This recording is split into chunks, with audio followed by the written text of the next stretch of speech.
Bismillahirrahmanirrahim. Assalamualaikum warahmatullahi ta'ala wabarakatuh. Salam sejahtera dan salam perpaduan buat seluruh rakyat Malaysia.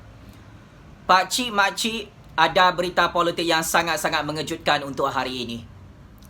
Secara rasmi, Tun M telah memfailkan saman sivil kepada Duli Yang Maha Mulia Sultan Yang di-Pertuan Agong buat kali kedua di dalam institusi kehakiman Malaysia. Seperti kebiasaannya, gimik politik, wayang politik dan drama politik isu darurat ini terus diheret oleh Tun M bertopengkan nama Datuk Seri Khairuddin untuk memfailkan saman sivil ke atas Kerajaan Agong di peringkat Mahkamah Tinggi Kuala Lumpur bermula semalam. Laporan rasmi daripada media tempatan di seluruh negara menyatakan Datuk Seri Khairuddin, orang kanan Tun M, telah menamakan Tan Sri Muhyiddin Yassin dan Kerajaan Agong sebagai dua defendant utama untuk memperdebatkan dalam institusi kehakiman Malaysia tentang keabsahan proklamasi darurat. Tun M dan Datuk Seri Khairuddin telah melantik firma guaman Tetuan Law Practice of Rafiq di Kuala Lumpur untuk terus mempolitikkan isu proklamasi darurat. Sudah lebih kurang 7 hari pelaksanaan proklamasi darurat oleh Yang di-Pertuan Agong dan Kerajaan Tan Sri Muhyiddin Yassin terus menjadi satu masalah besar kepada Tun M dan geng-geng politik Tun M dalam percaturan kuasa politik Malaysia dalam krisis coronavirus global ini. Kenapa Tun M terus mengheret dan membuli Yang di-Pertuan Agong sehingga Kerajaan Agong disaman secara perundangan oleh Datuk Seri Khairuddin di peringkat Mahkamah Tinggi Kuala Lumpur, pakcik makcik? Hal ini kerana seperti apa yang kita sedia maklum, di musim darurat ini ekonomi negara Malaysia akan terus dilindungi oleh Duli Yang Maha Mulia Sultan Yang di-Pertuan Agong dan Kerajaan Tan Sri Muhyiddin Yassin. Anasir-anasir luar tidak boleh mengganggu-gugat dan mengancam sistem ekonomi negara Malaysia dan sistem keselamatan serta kedaulatan ekonomi negara Malaysia di peringkat antarabangsa. Dalam krisis coronavirus global ini, Yang di-Pertuan Agong tetap menganggap anasir-anasir luar akan terus memaksa Kerajaan Agong untuk menerima pinjaman keuangan antarabangsa daripada IMF, World Bank dan negara-negara kuasa besar asing untuk menggadaikan kedaulatan negara Malaysia, pakcik makcik. Oleh hal demikian, Tun M bersama geng-geng politiknya dalam negara Malaysia tidak senang duduk apabila proklamasi darurat ini tetap diteruskan oleh Yang di-Pertuan Agong sehingga 1 Ogos 2021, sekalipun Tun M mahu memberi ugutan politik dengan saman sivil 100 juta saman sivil ke atas Yang di-Pertuan Agong. Secara perundangan dan mengikut Perlembagaan Persekutuan Malaysia, hakikatnya saman sivil Tun M ke atas Yang di-Pertuan Agong dan Kerajaan Agong ini pasti dan pasti kalah di peringkat institusi kehakiman Malaysia.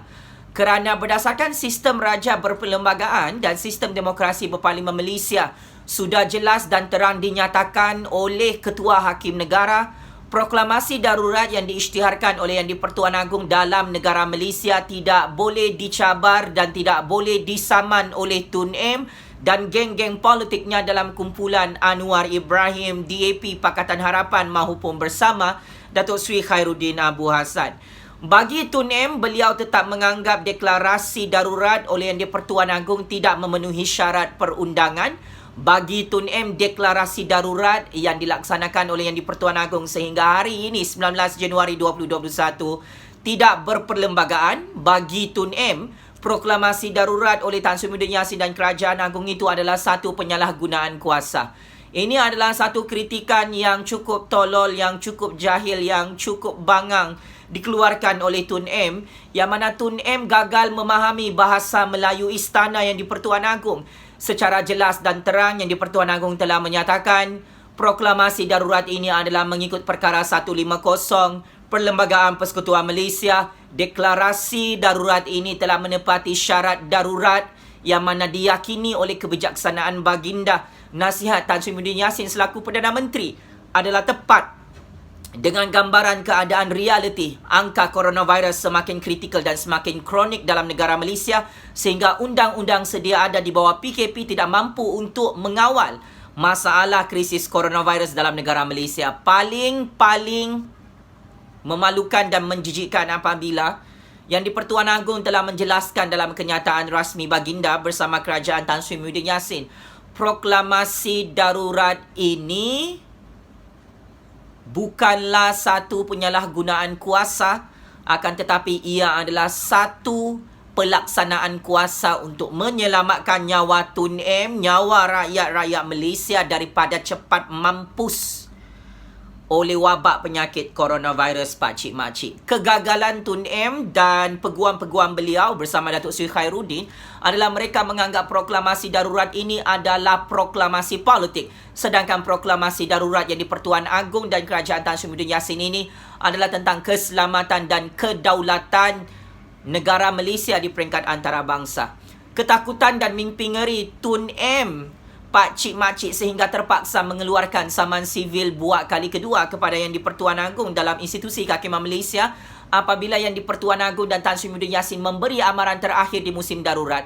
Tidak ada mana-mana pihak dan anasir luar yang boleh memaksa Kerajaan Agong untuk menerima pinjaman keuangan antarabangsa daripada negara-negara kuasa besar asing seperti pinjaman keuangan IMF, World Bank maupun pinjaman keuangan daripada negara Amerika Syarikat ataupun negara China yang cuba memaksa Kerajaan Agong dan Kerajaan Tan Sri Muhyiddin Yassin untuk menerima segala perjanjian tidak adil dalam pinjaman keuangan yang akan menggadaikan kedaulatan ekonomi negara Malaysia. Ini antara sebab besar yang mana ramai rakyat Malaysia tidak tahu kenapa Tun M terus membuli dan memijak-mijak kepala Yang di-Pertuan Agong dalam institusi kehakiman Malaysia. Tun M sendiri tahu bersama Datuk Seri Khairuddin dan peguam-peguam yang tidak berguna itu bahawa mereka tidak akan menang dalam saman sivil ke atas proklamasi darurat Yang di-Pertuan Agong. Kerana undang-undang dalam sistem raja berperlembagaan dan sistem demokrasi berparlimen Malaysia telah memperuntukkan kuasa veto dan keabsahan proklamasi darurat oleh Yang di-Pertuan Agong tidak boleh dipertikaikan oleh Tun M, oleh mana-mana politikus, geng-geng Anwar, DAP, Pakatan Harapan dan UMNO maupun Parti Warisan Sabah. Fitnah politik yang dilemparkan oleh Tun M sehingga hari ini beliau menyatakan bahawa pengisytiharan darurat oleh Kerajaan Agong ini adalah satu perkara yang menghapuskan hak demokratik rakyat. Tun M sememangnya syok sendiri, delusion, sakit mental, nyanyuk pakcik makcik apabila beliau cuba untuk menghasut rakyat, memburuk-burukkan nama Yang di-Pertuan Agong agar rakyat memperlekehkan institusi Yang di-Pertuan Agong dalam isu proklamasi darurat ini. Sehingga saat ini saya ulang dan saya tegaskan, lebih 32 juta rakyat Malaysia tidak menentang proklamasi darurat yang dilaksanakan oleh Kerajaan Agong di Putrajaya di bawah kepimpinan Yang Amat Berhormat Perdana Menteri ke-8 Malaysia Tan Sri Muhyiddin Yassin. Sebaliknya, orang yang menentang proklamasi darurat ini adalah Tun Dr. Mahathir Mohamad, adalah geng Anwar Ibrahim, Lim Kit Siam, Mat Sabu, Syafiq Abdal, DAP, Pakatan Harapan, Warisan, serta geng Datuk Seri Khairuddin ini pakcik makcik yang terus bermain gimmick politik, membuli Yang di-Pertuan Agong dalam institusi kehakiman Malaysia.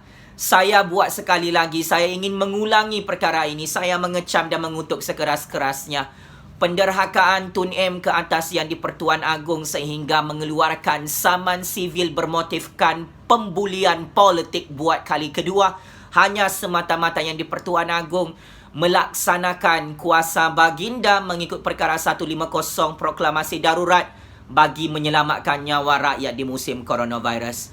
Saya juga melihat Tun M ini tidak tahu berterima kasih dan tidak tahu bersyukur kepada institusi Yang di-Pertuan Agong dan Raja-Raja Melayu.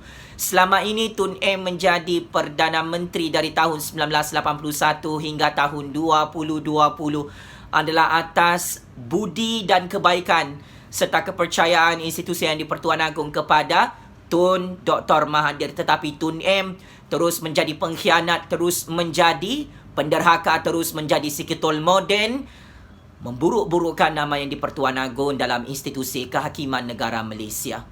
Saya tetap menjangkakan Yang di-Pertuan Agong akan terus menang besar dalam semua saman sivil bermotifkan politik yang dibuka oleh Tun M, oleh orang-orang Tun M, oleh peguam-peguam Tun M, sejak tahun 2020 sehingga tahun ini bagi tahun 2021. Saya Jufazli Syahmat sebagai penganalisis politik bebas ingin menggesa kepada Yang di-Pertuan Agong. Sekalipun Tun M memfailkan 1,001 juta saman sivil kepada institusi Yang di-Pertuan Agong dan Raja-Raja Melayu, hanya semata-mata kerana Tun M mendesak Kerajaan Tan Sri Muhyiddin Yassin untuk menerima pakej pinjaman keuangan IMF, World Bank dan kuasa-kuasa besar asing, saya mengharapkan tindak tanduk pengkhianatan politik oleh Tun M ini tidak dilayan dan tidak diterima oleh Yang di-Pertuan Agong demi menjaga keselamatan dan kedaulatan ekonomi negara Malaysia di peringkat antarabangsa khususnya dalam krisis coronavirus global. Untuk makluman lebih 32 juta rakyat Malaysia, ada ramai ahli politik dalam kumpulan Tun M dan dalam kumpulan Anwar, dalam kumpulan Lim Kit Sian, Lim Guan Eng, dalam kumpulan Mat Sabu, DAP, Pakatan Harapan dan UMNO yang mendesak Kerajaan Agong untuk menerima pinjaman keuangan daripada IMF, World Bank, daripada negara-negara kuasa besar asing, yang mana perkara ini adalah tidak dihalalkan oleh Yang di-Pertuan Agong di musim darurat. Sebab itu, kenapa Tun M dan Datuk Seri Anwar bekerjasama antara satu sama lain bersama pemimpin UMNO, DAP dan Pakatan Harapan dan Warisan untuk memaksa Yang di-Pertuan Agong membatalkan proklamasi darurat kerana mereka sudah tidak boleh memaksa Tan Sri Muhyiddin Yassin dan Kerajaan Agong untuk menerima pinjaman keuangan daripada IMF dan World Bank serta Amerika Syarikat dan China bagi menggadaikan kedaulatan ekonomi negara Malaysia, Pak Cik Mak Cik. Saya tetap menganggap Tun M adalah musuh nombor satu kepada institusi Yang di-Pertuan Agong dan Raja-Raja Melayu. Tun M adalah musuh nombor satu kepada rakyat dan negara Malaysia yang merdeka dan berdaulat di musim coronavirus global ini. Ada banyak negara di peringkat antarabangsa yang telah dipaksa oleh kuasa-kuasa besar asing untuk menerima pakej pinjaman keuangan daripada World Bank, IMF, daripada China yang akhirnya menggadaikan kedaulatan ekonomi negara rakyat mereka, Pak Cik Mak Cik, seperti negara Indonesia, negara Filipina, negara-negara Timur Tengah yang lain serta negara-negara Eropah yang lain yang sudah menjadi mangsa penjajahan ekonomi bentuk baharu di musim coronavirus global ini akibat pengkhianatan politikus-politikus di seluruh dunia.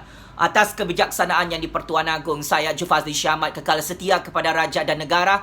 Saya tidak mahu berkompromi dan tidak mahu bertolak ansur dengan saman sivil kedua oleh Tun M, oleh Datuk Seri Khairuddin, oleh peguam-peguam Tun M ini kerana ini adalah satu saman yang tidak berperlembagaan, yang unconstitutional, yang tidak demokratik, yang mana ia adalah satu gimmick politik jijik untuk menipu rakyat Malaysia, Pak Cik Mak Cik, di musim coronavirus.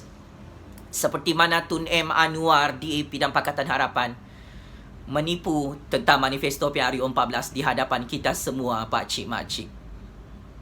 Maka saya amat yakin dan percaya saman sivil ini juga adalah satu penipuan, pembodohan politik, gimmick politik jijik untuk meruntuhkan institusi Yang di-Pertuan Agong dan Raja-Raja Melayu di musim coronavirus. Atas kebijaksanaan Duli Yang Maha Mulia Sultan Yang di-Pertuan Agong Al-Sultan Abdullah Riayatuddin Al-Mustafa Billah Shah, selagi rakyat menjadi tulang belakang institusi Raja-Raja Melayu di Istana Negara Kuala Lumpur, selagi itu legasi politik Tun M ini akan terus gagal untuk menghancurkan sistem raja berperlembagaan Malaysia dan akan terus gagal untuk memaksa Yang di-Pertuan Agong menerima pinjaman daripada World Bank, IMF dan negara-negara kuasa besar asing Amerika Syarikat, khususnya Pak Cik Mak Cik. Daulat tuanku Yang di-Pertuan Agong, saya sebagai rakyat Malaysia amat yakin dan percaya Ketua Hakim Negara, para hakim dalam negara Malaysia yang arif lagi bijaksana, serta Kerajaan Agong akan terus menang dalam saman sivil perundangan yang dibuka oleh Tun M ini. Pembulian politik oleh Tun M ini wajar untuk dikecam, wajar untuk dikutuk oleh lebih 32 juta rakyat Malaysia. Daulat tuanku Yang di-Pertuan Agong. Kepada Tun M, checkmate and game over. Percaturan kuasa politik Tun M yang semakin terdesak mahu menjatuhkan kedaulatan institusi Yang di-Pertuan Agong di musim darurat ini. Selagi darurat ini tidak ditarik balik oleh Yang di-Pertuan Agong, wahai Tun Dr. Mahathir, selagi itulah kamu tidak akan menang untuk menghancurkan negara Malaysia di musim coronavirus. Game is over, Tun M.